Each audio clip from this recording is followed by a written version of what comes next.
Okay. Ayodhya Tripura మౌనీశం, Ayodhya Raghunandana స్వామి, నరేంద్ర తిరువేంద్రం శ్రీరంగ, మౌని మోదీ, ఓకేనండి. Sania division వివరణ అని శ్రీకాకుళంలో నేను వర్క్ చేయడానికి లేదు. ఇవాళ నుంచి నిన్నటి నుంచి వర్క్ అనేది చేయడానికి లేదు. తర్వాత నేను చెప్తున్నా కదండి, శ్రీకాకుళం క్రిమినల్స్, నేషనల్ క్రిమినల్స్, టెర్రరిస్టులు, దేశద్రోహులు, ఉగ్రవాదులు, నక్సలిస్టులు, ఇది ఖరారండి. ఓకే, నేను పక్కా ట్రూగా చెప్తున్నాను. ఓకే, తర్వాత ఓల్డ్ ఇచ్చిన క్లారిఫికేషన్ కూడా అని, తర్వాత సెషన్స్ కోర్ట్ ఇచ్చిన క్లారిఫికేషన్ కూడా అని. ఓకేనండి, 2015లో క్లారిఫికేషన్ ఇచ్చారు. ఓకేనండి, 2015లో క్లారిఫికేషన్ అనేది చేస్తారు. ఓకే,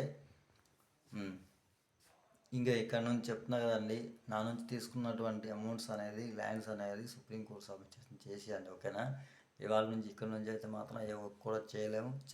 ఓకే, చేయడానికి లేదు. నిన్నటితో కథం హోగా చెప్పాను కదా, 2015లోనే నేషనల్ క్రిమినల్స్ కట్టారు.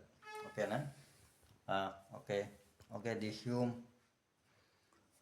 ఓకేనండి, అది కనీస వస్తువులు లేకుండా చేసి తిప్పుతున్నారు. ఓకేనండి, అగ్రమూడి చిరంజీవి నాయుడు గారు కేర్ తీసుకొని నేను ఒక్కనే చేసుకోవాలండి. ఓకే, ఇవాళ పార్తీపురానికి షిఫ్ట్ అవుతున్నాం. ఓకేనండి, అది ఓకేనండి.